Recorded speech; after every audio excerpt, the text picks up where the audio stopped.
Hey all. Forge welding is one of the most fundamental skills of a blacksmith, but it's also very difficult to learn without having the blacksmith teach you themselves. There's a lot of pitfalls that newcomers fall into, ones that I fell into myself. So what I hope to do is walk you through the process in video format so that you can see everything that's going on yourself. We're going to start with the most reliable, surefire way of producing a forge weld, and that is the zero atmosphere weld. This is not a period technique. However, it is a technique that you can use to achieve a weld to make an object that you would otherwise be unable to create. Then, after that, we're going to go through more period techniques with a variety of fluxes, including some period fluxes. But first, I want to give you the tool to make a perfect, very reliable forge weld. And that starts with material preparation.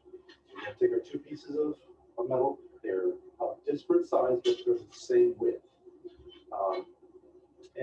That actually makes things a little more difficult. It's always easier to weld pieces that have the same mass. When you have disparate mass, you have to do it right. You have to do it right. And one of the things that requires is sufficient time at welding temperature to make sure that the larger mass piece of metal is indeed at the same welding temperature as the smaller mass piece. So material prep. And for a zero atmosphere weld, that means removing all of the surface, removing all of the surface impurities or scale where you're going to make your mating weld. So we'll go over the grinder.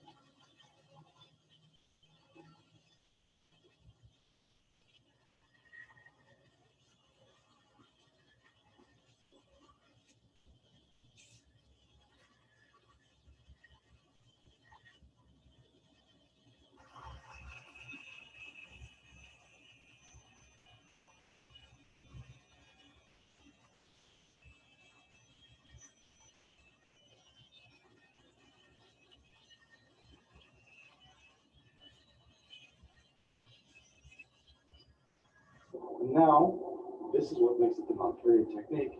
We're going to isolate the welding surface with arc weld. We're going to seal up the surface that we're going to forge weld and create the zero atmosphere environment so that oxygen can't get in and contaminate the weld surface.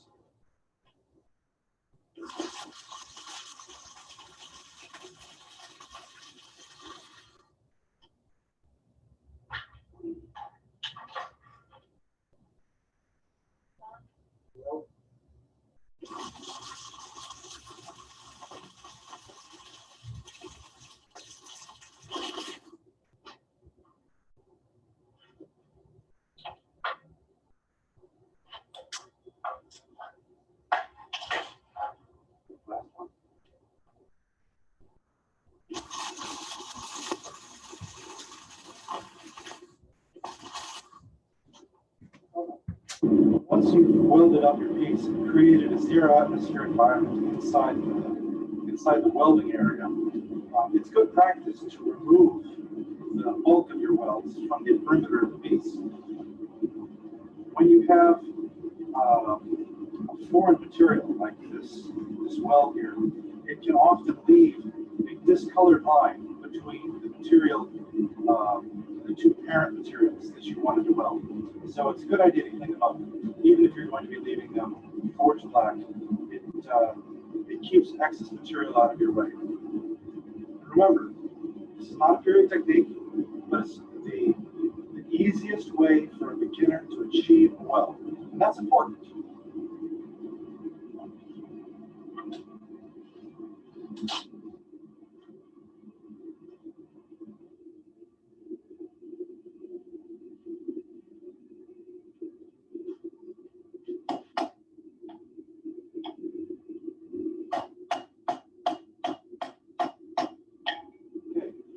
was our first welding pass. This first pass does not have to be hit too hard. It takes good practice to give each welding step 3 passes. The first to set the weld, the second to firm up the weld, and the third to blend in the weld. So this is going right back. We're going to do 2 more times.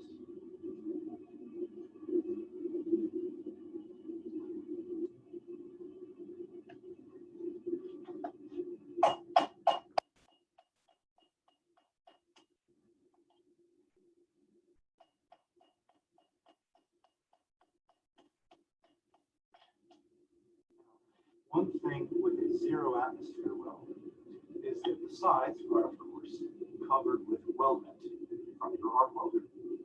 That prevents any sparks or splash from coming out while you're in your welding process, which will be much more common with the other steps, and we'll see that soon.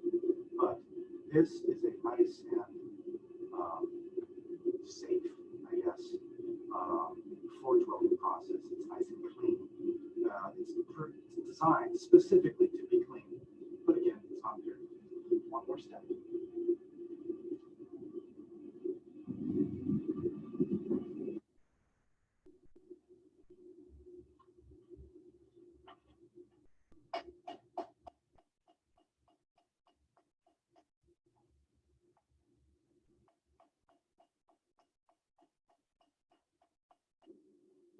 Cool this off, and then we're going to check and make sure that the weld succeeded by cutting it in half.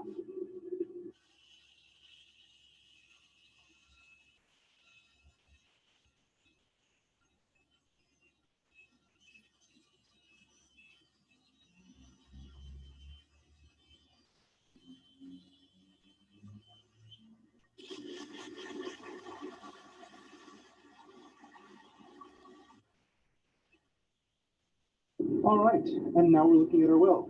It was successful. If you just cut it in half, all you'll see is this, and it will look like one piece of metal. But if we stick the piece in ferric chloride, then we can very clearly see a distinct difference between the upper and lower pieces. And we can actually see these ghosts of mild steel that came in from our weldment, from welding up the 0 atmosphere environment. And these will be apparent in the resulting material unless you grind them out. So that is the single most reliable way of making a forge weld. And in some cases, it will be perfectly appropriate for what you're doing. Knife making and Damascus making very commonly use this technique, very, very commonly now, because it's so reliable and because we have to do so much work in the creation of Damascus and pattern welding that it really behooves us to make sure that our process is geared towards success, because we have to put so much labor into getting these beautiful materials. But sometimes that's not what we want, and we will stick with more traditional forging techniques, more traditional fluxes, and sometimes the piece that you're working on is simply impossible to create with a 0 atmosphere weld. But that's our start. It's a fairly easy forge weld, and we'll work on borax next. Okay, we're going to move on to using borax flux. There are a lot of different kinds of borax-based fluxes. They all essentially work the same. Some much better than others. But the process is the same. So the first thing we're going to do is heat these pieces of metal on. Stick them forward together. From there. Come back and turn on. So one of the nice things about working with traditional fluxes is that you don't have to take the time to do that material preparation that we had to do a 0 atmosphere weld. Because when you're working in a fire and you're going to have flux, you can just use a brush to remove all of the surface contaminants when you're ready. So that's exactly what we're going to do right now.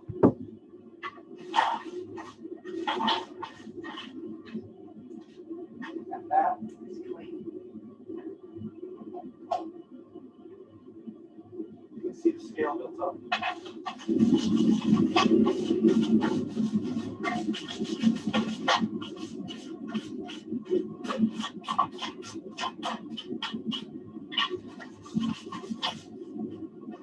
Sometimes you do have to scrape aggressively, especially on cold rolled parent material.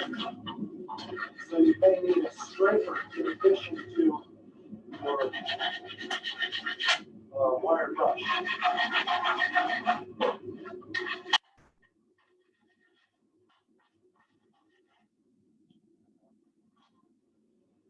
Then what we do is we sprinkle on borax. This is just regular 20 DLT borax. And when it hits the hot material, it bubbles and hisses. It begins to flake. Can you see that? And what it's going to do is form kind of a glass. Actually, you can see the beginning of that glass forming right in here. Can you see how it looks liquid? Does that show up? Okay. And the borax flakes away.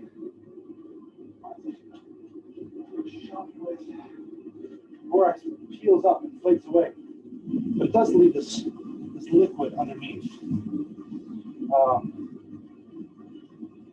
So, how much borax you want to use?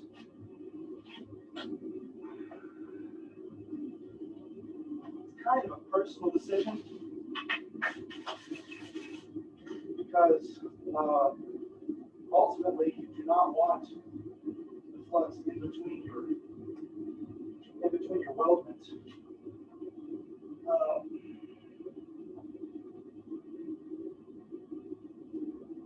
It's kind of a funny question because you don't want anything in between the iron of your weld.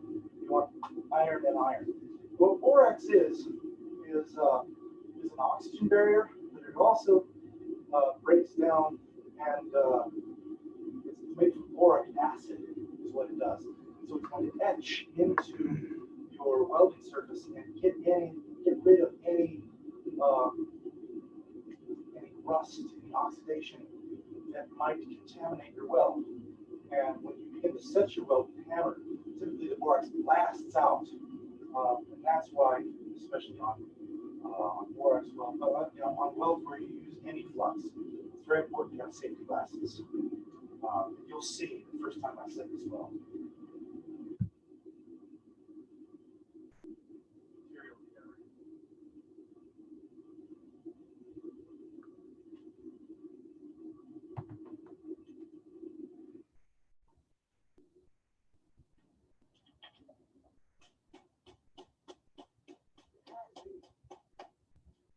Okay, so as you saw, that was our tack, to stick the weld. And you can see how much the borax was flying and actually impacting my lovely camera lady.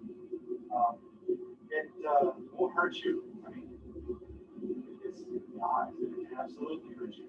But there's not enough mass for it to burn you significantly. So you don't need to be afraid of it. But that is one reason why blacksmiths wear aprons. Okay, we're going to set the weld with this second welding process.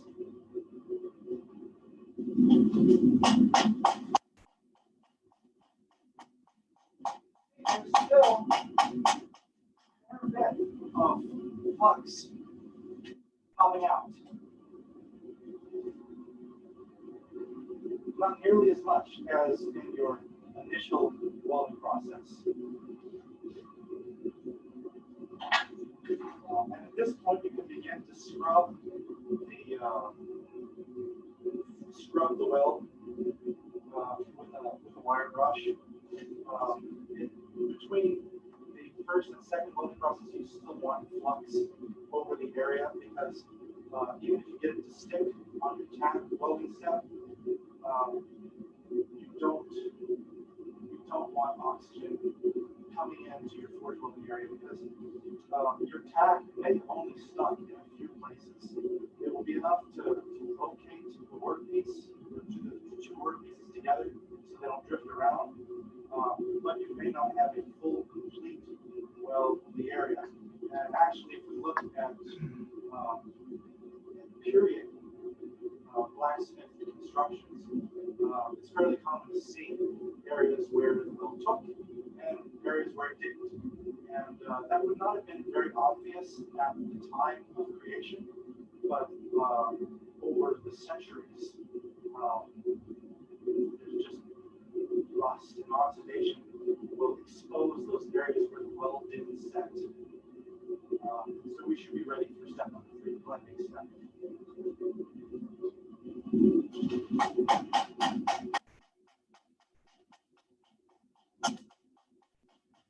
Not hitting very hard. You don't need to hit very hard to set a diffusion weld. See that it worked because I can do that. That is one piece now, and doing this is an excellent demonstration of the integrity of the weld, which is something you can only do when you have a 100%. What you call this? Is it technically a butt weld? I suppose it might be. There's a layered weld. You can only do this when you have a layered weld. So I'm going to straighten this out and I'm going to chop it off. I'll have it in person in class and I'll look at it. But you can see how much scale that you have to deal with.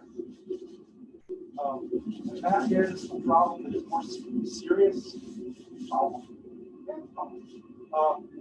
issue that is more serious in a propane forge than it is in a solid fuel forge. Solid fuel forges, because you've got the fuel laying on top of your workpiece, it protects your workpiece from further oxidation. So that's one nice thing about working with solid fuel. It's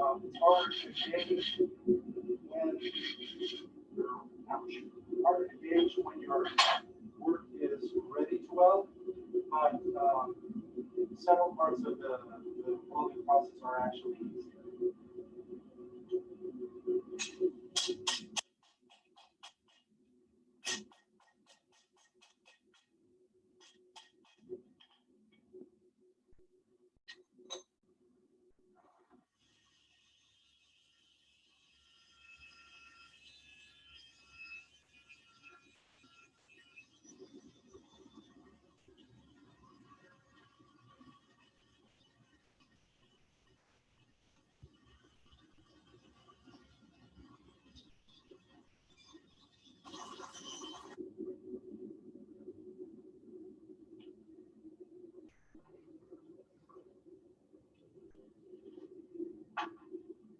So it was pointed out to me that I may not have explained what fluxes are precisely. A flux is an oxygen barrier. That's really what it is, especially in a welding context. I believe in most other contexts as well. Oxidation is an inhibitor for an awful lot of joining processes. It inhibits forge welding, where you want pure iron or steel, pure iron or steel. Actually, that's not entirely true because a lot of alloying elements in steel can actually make the material easier to weld. But you need an oxygen barrier to prevent iron oxides from forming between your weld. And the oldest and easiest flux material that there is sand. Actual just beach sand. I'm going to get this plastic bag out of the way so I don't melt it with my hot iron. But this is just regular play sand. And that is probably the oldest flux material because the sand, remember how when we saw the borax? The borax is the easiest forging flux to get a hold of. The easiest and cheapest. You find it at the grocery stores on the bottom aisle, bottom of the cleaner aisle. But borax has that element of cleaning and etching the material. So it's a good flux. But remember how we saw that it looked liquid and it became kind of glassy? Well, that's exactly what this sand will do. It's harder to make a weld stick with sand. Actually, it's quite a lot harder. We're going to try. But it's a very period flux. There is another flux that we're not going to try today, which is mud. It's actual mud. Now, it's really hard to get mud to work as a flux. Only the Japanese have a living history of using mud as a flux. And what they would do is take paper submerged in muddy water and then surround the material to be welded, and then on that take mud and straw, and then wrap that with more paper soaked in mud. And then this, they were almost making a ceramic. And remember that a flux is an oxygen barrier. This is a ceramic, works very well as an oxygen barrier. But that's a really big mess. And I've not tried that before, so I don't want to try that for a class. But we're going to do sand.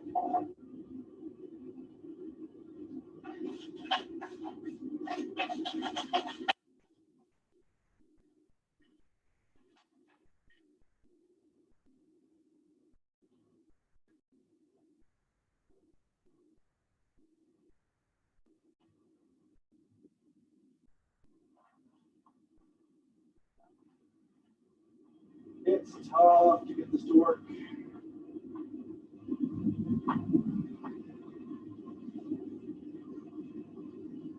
This sand is a little wet, which will be fine in the forge, but it's harder to spread it, sprinkle it. So I've got a little bit of sand in between the two pieces, and I've got some sand on the two pieces. And I think I'm going to have to turn this a couple of times. Yeah, I should around. Sand is tough. The use of sand is common in the French, Italian, what's in Belgian? No, not Belgian, Dutch. French, Italian, and Dutch. I know that it's used in those blacksmithing traditions. It's not used in the English blacksmithing tradition. The English work dry, and you can see from how wet and glistening the flux looks. You can see how the term dry came to be. So the English specifically worked by brushing the material vigorously or scraping with a scraper, and then would try and get the weld to stick without any intermediary material. And it's really tough to get that to work with our modern materials. If you're working with mild steel, it's going to be very, very difficult to get a weld to stick dry. But the English forging tradition was not based on mild steel, it's based on wrought iron. Wrought iron has like splinters, bands of silica inside it. The material is self-fluxing. It will almost wet itself. So if you get wrought iron nice and clean and hot, because wrought iron works very, very hot, wrought iron welds at white heat. I've been using a yellow heat for this mild steel. High carbon steels, you can often get them to stick at a red heat. In fact, with the appropriate fluxes, you can get even mild steel to stick at red. But that's tough. It takes experience. Don't worry about it. Always work hotter if you're unsure of your abilities. How are we looking here?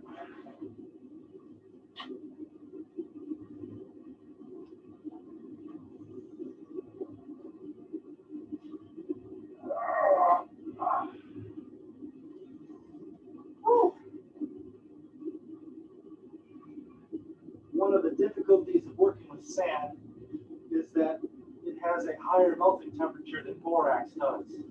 So you're going to have to get it hotter to get glassy.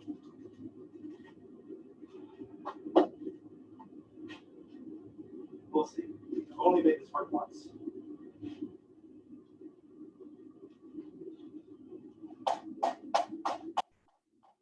All right, folks, I am afraid to say that did not work at all. I'm not sure why.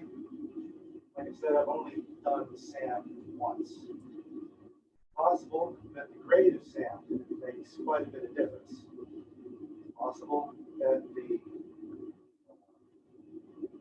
clay sand is not pure silica sand.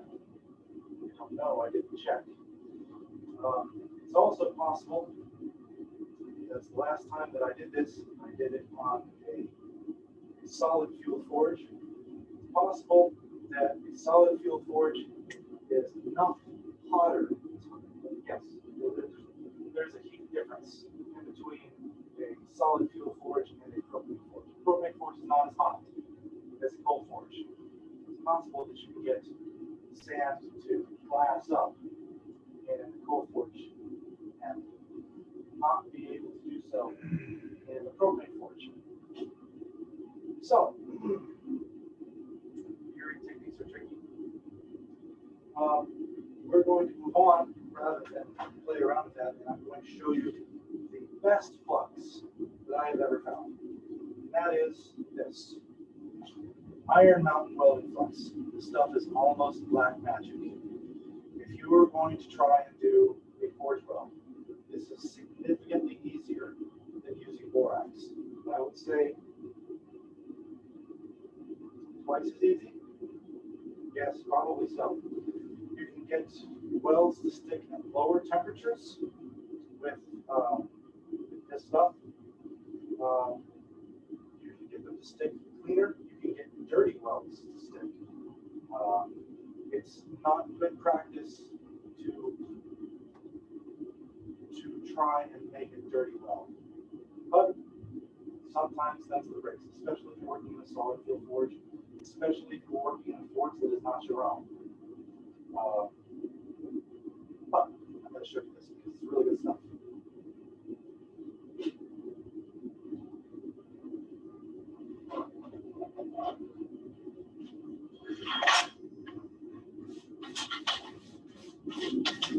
You should be able to tell this material is significantly colder than what I had been working with. This stuff comes out different. I'm not sure how to describe it. I'll get closer to the camera. Close enough, can you see? It is a darker material than borax. I do not believe it is based on borax. I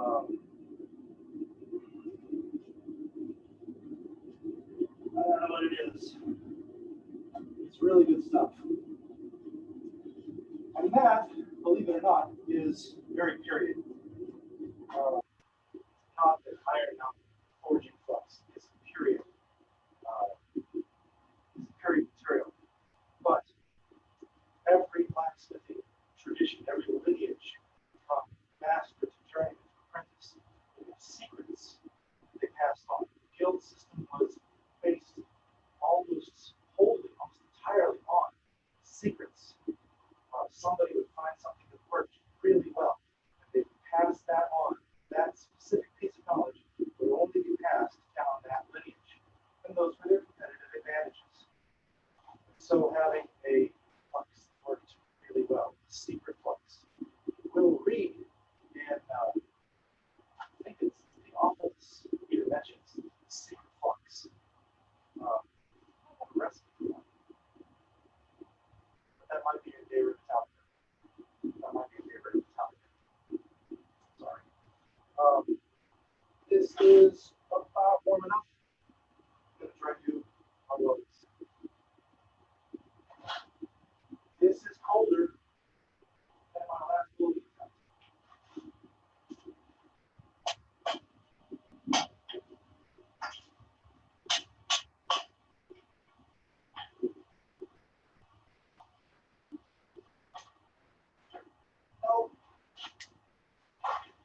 not stick.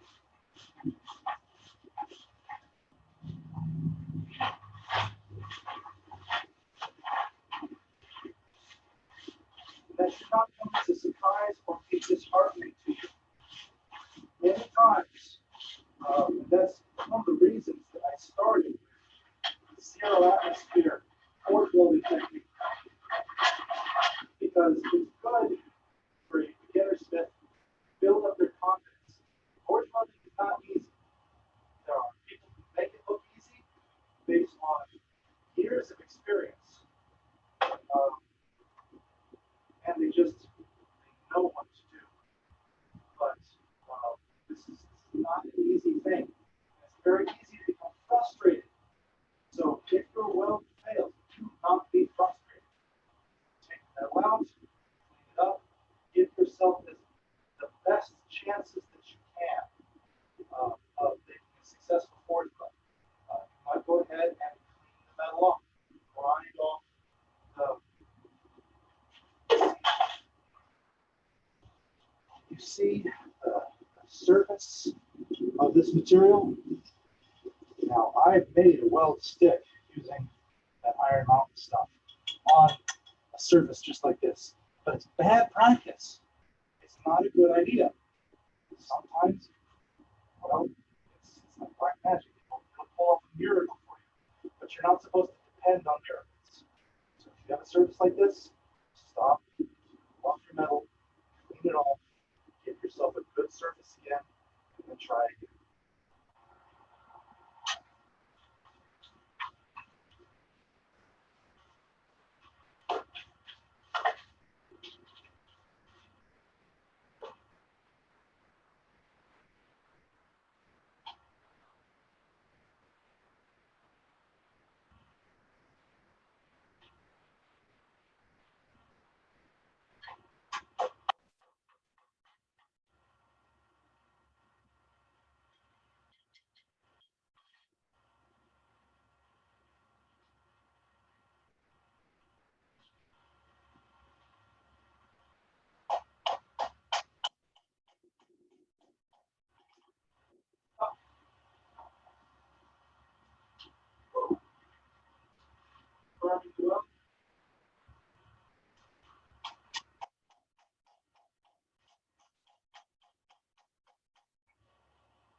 Flux off, well gas set.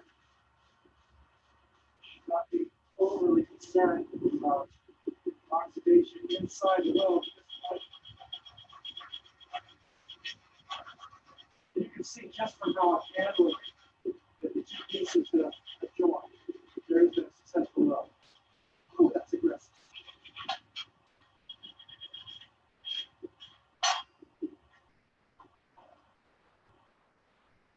The last step is for blending.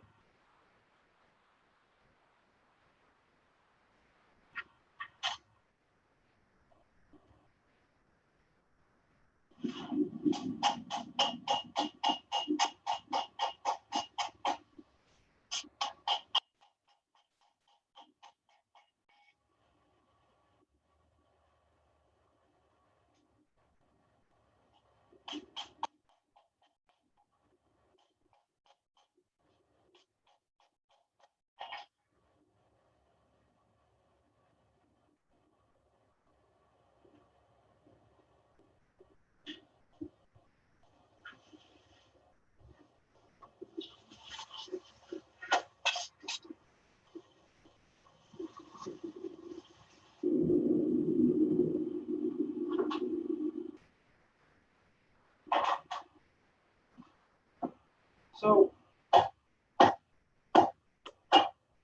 one of the traditional methods of forge welding is to make a spark.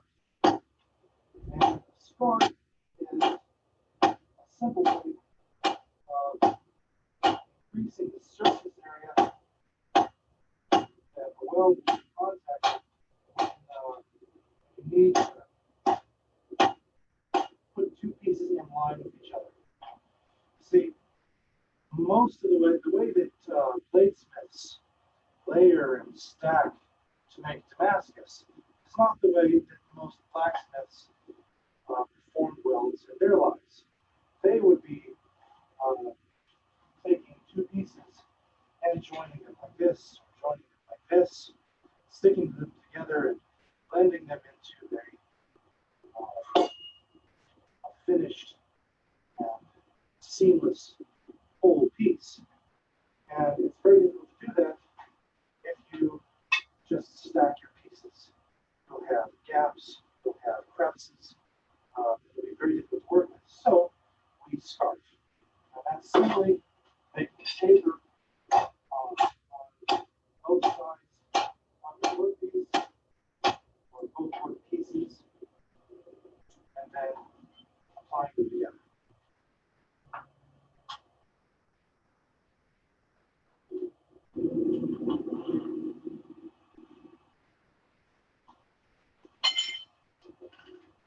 So when you make scarves, you'll have two pieces that you have to join very much like this.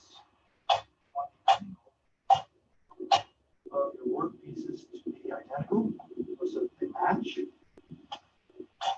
so placing them on the anvil together and beating them against each other is a good way to set that up. Another thing that you have to do when you start is be able to hold the work pieces so that they're steady and that the smith can strike on areas to be welded and set the weld. That's very difficult for a single smith working by himself. So you need something like a hold fast to hold the bottom piece while you hold the top piece and then set the weld. Or what we're going to do, we're actually going to use an arc to tap on the side of the weld to be our work holding device for us. Now, on larger pieces, you can use baling wire to bind up the area to be welded. But this is really only maybe an inch and a half of area that's going to be welded together. And that's awfully difficult to use to fix with baling wire. So we're going to tack it, and then we're going to make a weld.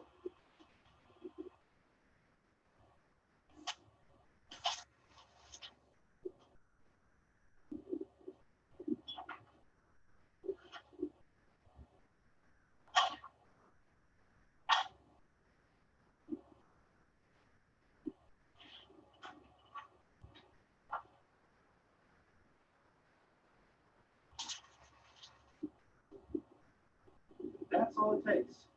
That's all we're doing in our program. We're just locating to get these two scarves to locate onto each other. Flux after we heat it up.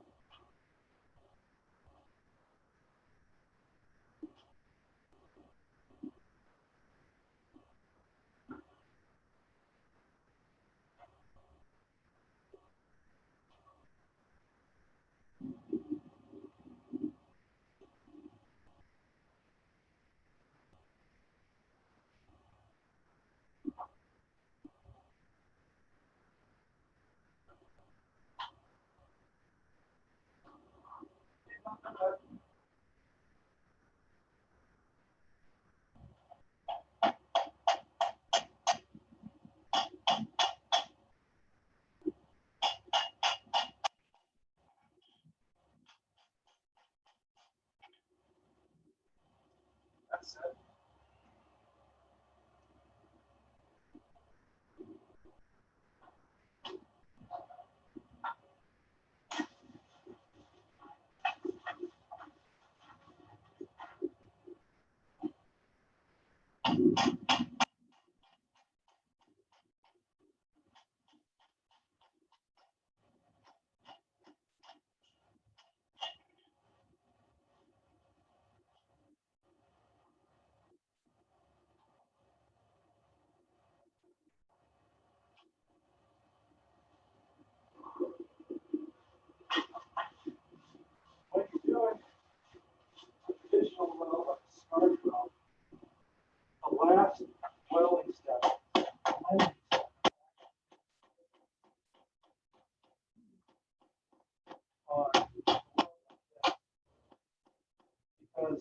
do have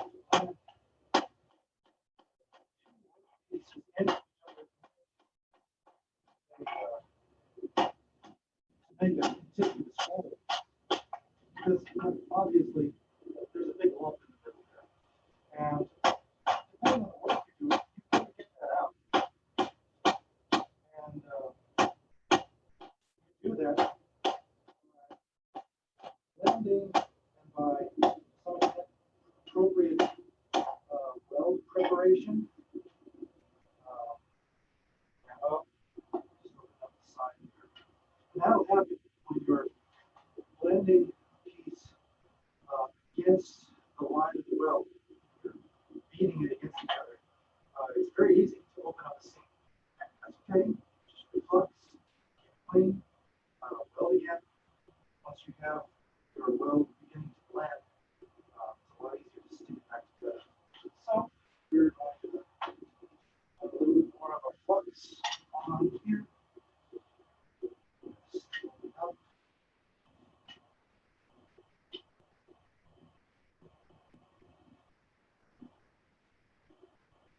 If we did not have to work from the side, essentially working, you want to work perpendicular to a plane of your weld. If you have to work parallel to the plane of your weld, expect problems. It's a lot easier to make a weld stick and then cut everything away. That's what a lot of bladesmiths are doing. But that's not traditional.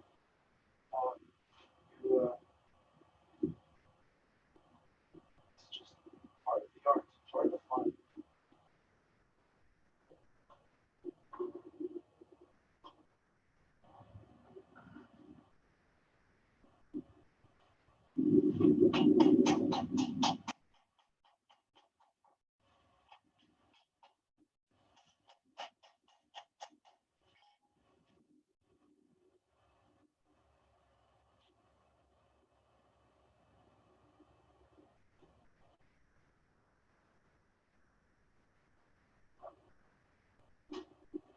Problem forge welding in particular is the heat of the workpiece. On your hammer hand, ordinarily blacksmith only needs one above, but forge welding, it's getting kind of toasty.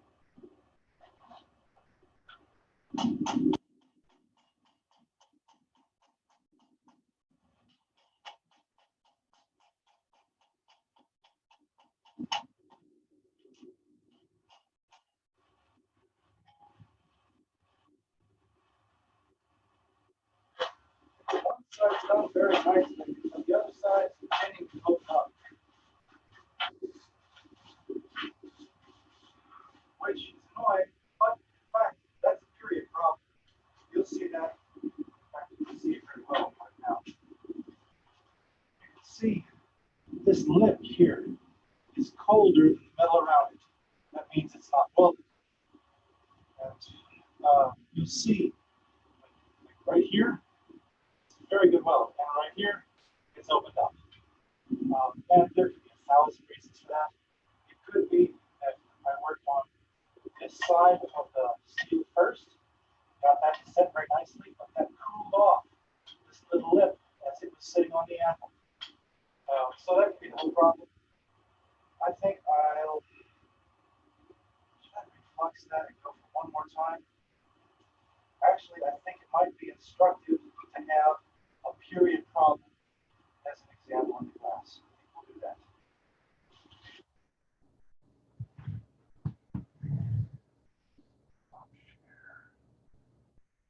All right, everybody, that's my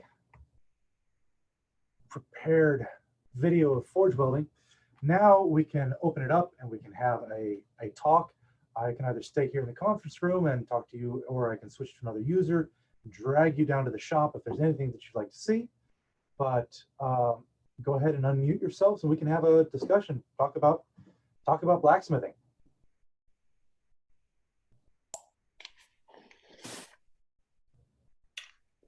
That was a pretty cool class, man, or video anyways.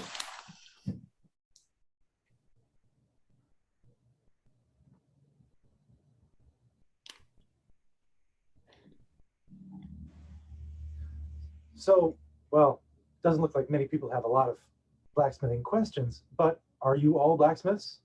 Oh, then I know you're a blacksmith. No, all I've done is taken rod and made stakes for my tents. So I was just looking at it and seeing all the different skills and tools that you need in order to do a little bit more than that. I've basically taken it, putting in a wood fire that I'm burning in order to heat it up at the point that I want it to burn.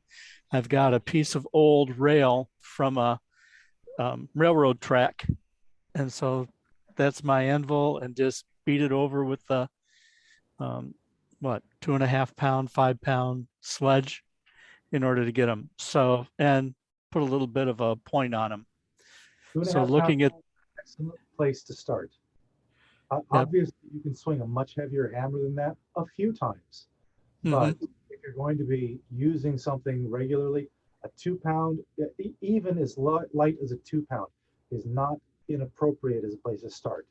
I mean, I've been at this for over half my life, and I'm using a 4 pound hammer now, but that's not where I started, and you shouldn't. I know some blacksmiths who use 6 pound hammers, and but they're pros. They do it every day, and they're working by hand every day, which is fairly unusual for a working smith these days. Almost everybody really ought to be doing their work with mechanical assistance. But these guys are farriers, and a power hammer is difficult to use in a ferrying context. They're doing almost all handwork. It's kind of unusual how much handwork they do. And specialized, because it's got to fit just right for that hoof. Well, very much so. And the more that a farrier is acting like a veterinarian, the more specialized work they do. Because you can buy in shoes, like a lot of horseshoes are aluminum these days. But if you're doing essentially podiatry for a horse, that's all going to be custom work, and you're going to be forging it out from flat stock. So, but I say this to tell you that a 2.5 pound hammer is a perfectly good place to start. Well, my hammers, it's good hammers. Yeah, my go-to is 2 pounds, and I started off on a piece of railroad track many years ago as well. And it's basically because that's what I've got, is the 5 pound, and I use that, and I didn't want to use my framing hammer. I just figured grab my little, sledge and go at it. So get a lighter one is what you're saying, if I want to do any more with it. No. That weight is just fine. That weight is just fine. Now, if you actually a 5 pound hammer, get a lighter one. Get a lighter one. Because the problem with a beginner starting with a heavy hammer is that you're going to ultimately hurt your elbow.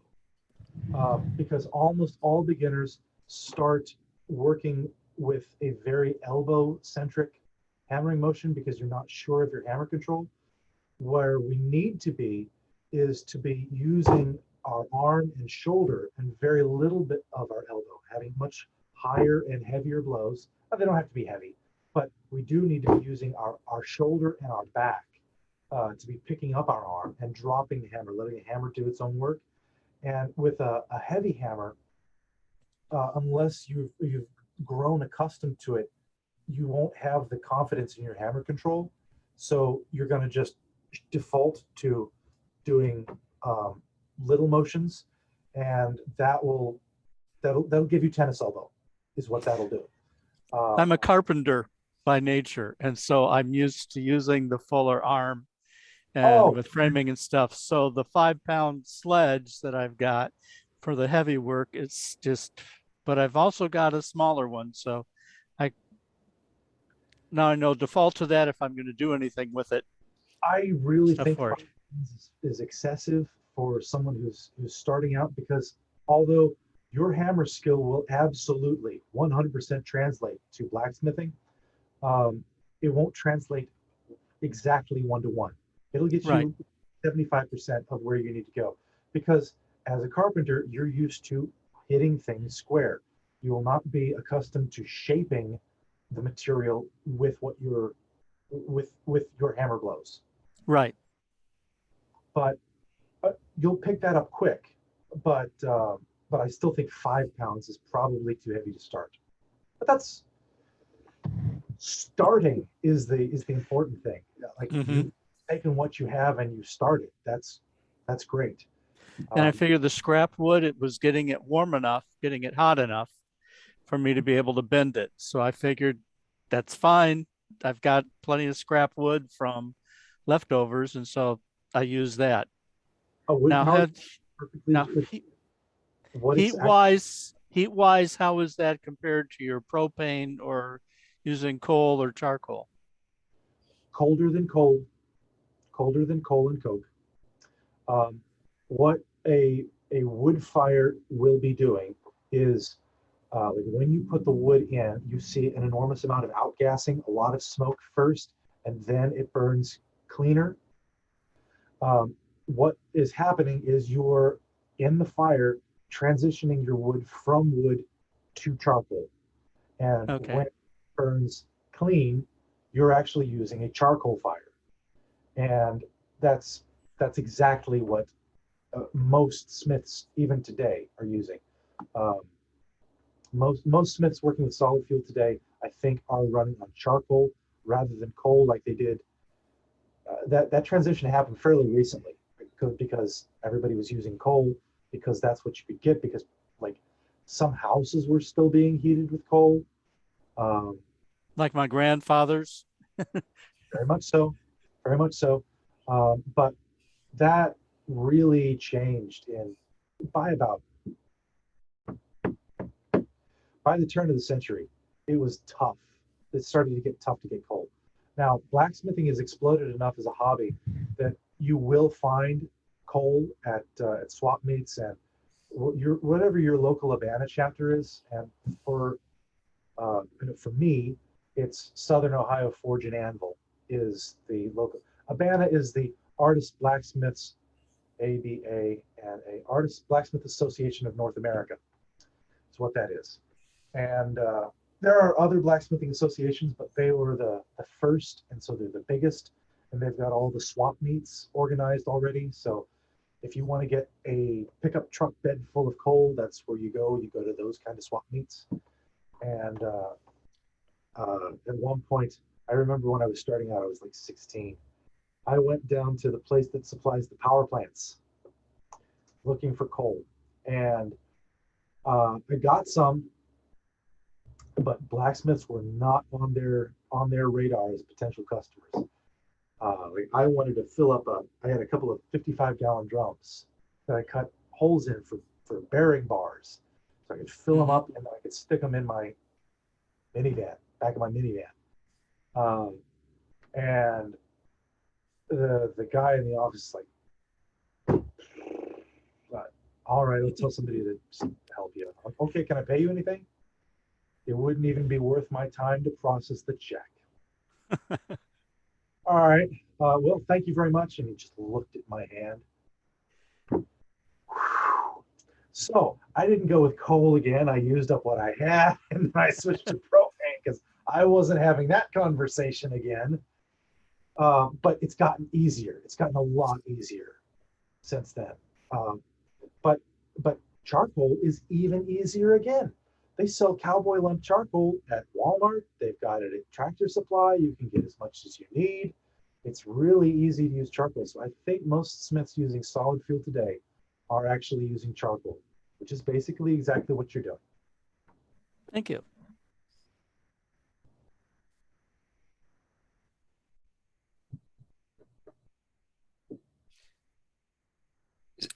It's worth mentioning too that and especially in the early period of what we do here in the SCA, charcoal would have been what they used. Although it's not as cut and dried as you might expect.